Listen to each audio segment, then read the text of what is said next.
You ever think you've found the love of your life, only to realize he was never who you thought he was? That was me. A girl in my early 20s, hopelessly in love with a man who fed me lies sweeter than honey. Lies I swallowed whole because I believed in him. I believed his 4 a.m. returns from work. I believed his excuses about why I couldn't meet his family. I believed his stories about why his friends wouldn't get me. I believed him when he slowly cut me off from the outside world, isolating me so tightly that my only reality was him. But the truth, he was living a double life.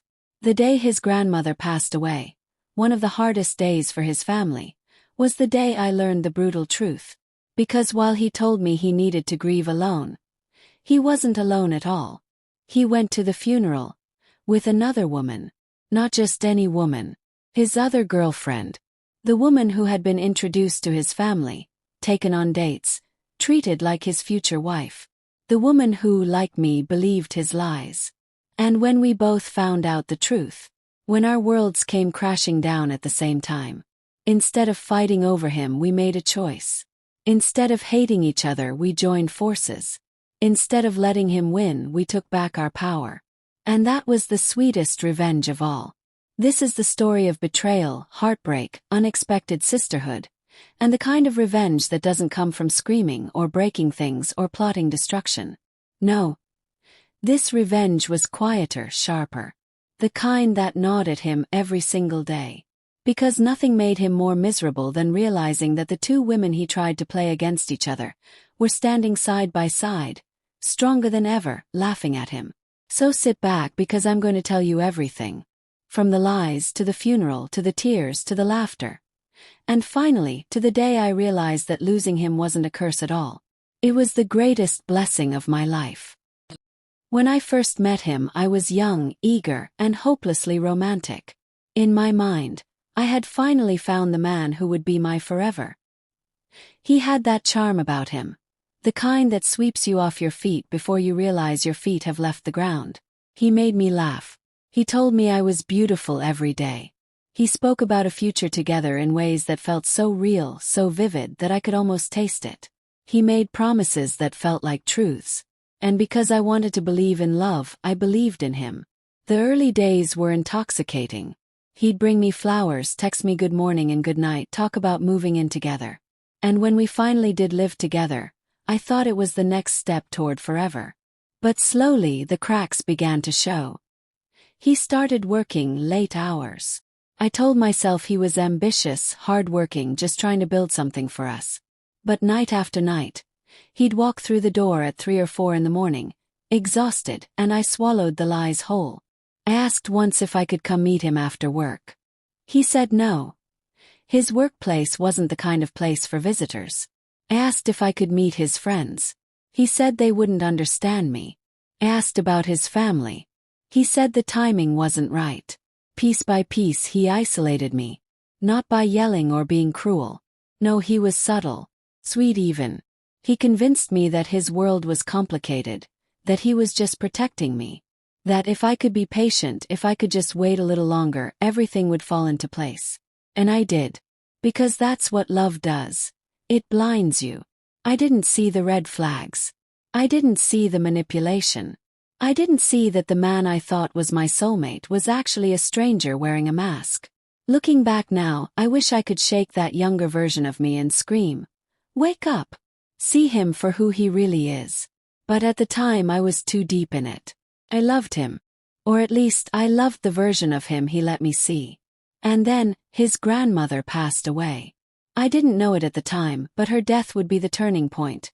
The unraveling of every lie, every excuse, every hidden truth.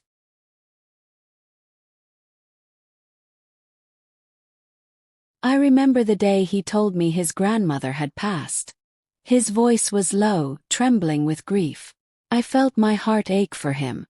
No matter how flawed our relationship was, I wanted to be there for him. I asked softly, "Do you want me to come with you?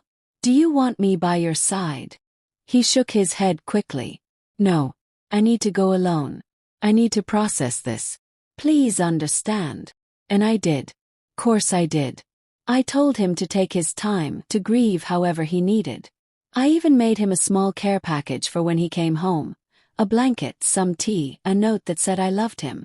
But he never came home the way I expected. That afternoon my phone rang. It was someone who knew both of us. A mutual acquaintance I hadn't spoken to in months. The moment I picked up, I could hear the hesitation in their voice. "I don't know how to tell you this," they said. "But you need to know. He didn't go to the funeral alone." My stomach dropped. "He brought his girlfriend," they continued. "And that girlfriend wasn't you." First I thought I misheard. Girlfriend. Another girlfriend. What did that even mean?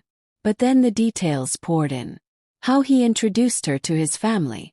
How he held her hand at the service. How he comforted her like she belonged there. Like she was the partner, the one who mattered. And the worst part. She had a child. A sweet little 1-year-old who he was playing dad to. I felt like the ground had been ripped from beneath me. My heart didn't just break, it shattered. I wasn't his secret because he was shy. I wasn't hidden because the timing wasn't right. I was hidden because he already had someone else. And when she found out about me, because of course she did eventually, her world crumbled too. We were both living in the same nightmare, on opposite sides of his lies. When my friend connected us, I didn't know what to expect. I braced myself for anger, accusations, screaming. Because isn't that how these things usually go? Two women pitted against each other, tearing each other apart while he slips away scot-free? But that's not what happened. Instead we talked. 4 hours. We cried together, realizing how deeply we had both been betrayed. We compared stories, timelines, the little lies he had spun to keep us in place. We realized how similar they were, almost word for word. It was like he had a script he used on both of us. And then something unexpected happened. We laughed. Not because it was funny, but because sometimes the pain is so absurd, so unbearable that laughter is the only way to survive it. By the end of that night we weren't enemies. We were allies. And slowly we became friends. Real friends. I was there when she turned 21. I held her hair back when she got sick from drinking too much, even as she vomited all over me. I didn't care, it was almost symbolic, like purging his poison out of our lives. We went on dates together. Fun little outings where we spoiled ourselves the way he never did. We went to a concert her family had gotten tickets for, screaming the lyrics and dancing like nothing else mattered. And the entire time, he hated it. Because nothing made him angrier than the thought of us together. The two women he tried to control, laughed together, lived together, healed together. Our friendship wasn't just survival. It was revenge. We never egged his car. We never keyed his door. We never screamed at him in public. Well, Our revenge was simpler, sharper, and far more devastating. We erased him. We didn't fight over him. We didn't chase him. We didn't even acknowledge him. Instead, we built each other up, becoming stronger every day without him. And he hated it. He tried to worm his way back in, throwing little jabs, making comments, acting jealous. But it didn't work. The more he fumed, the harder we laughed. Because the truth was, he didn't just lose one girlfriend. He lost two. And he lost the power he thought he had over us. That was the ultimate revenge. Years have passed since then. She and I are both happily married now, to wonderful men who treat us with respect, honesty, and love. But our friendship, that never faded. To this day, she's still in my phone as the wife. Not because of him, but because we chose each other when he tried to destroy us. And looking back, I don't see that time as wasted. I see it as a lesson. A brutal, heartbreaking, necessary lesson. Because losing him wasn't a curse. It wasn't the end of my world. It was the beginning of my freedom. The beginning of my healing. The beginning of the strongest friendship of my life. And to anyone listening who's been through betrayal, heartbreak, or lies, remember this. Sometimes the best revenge isn't anger or violence or destruction. Sometimes the best revenge is living well.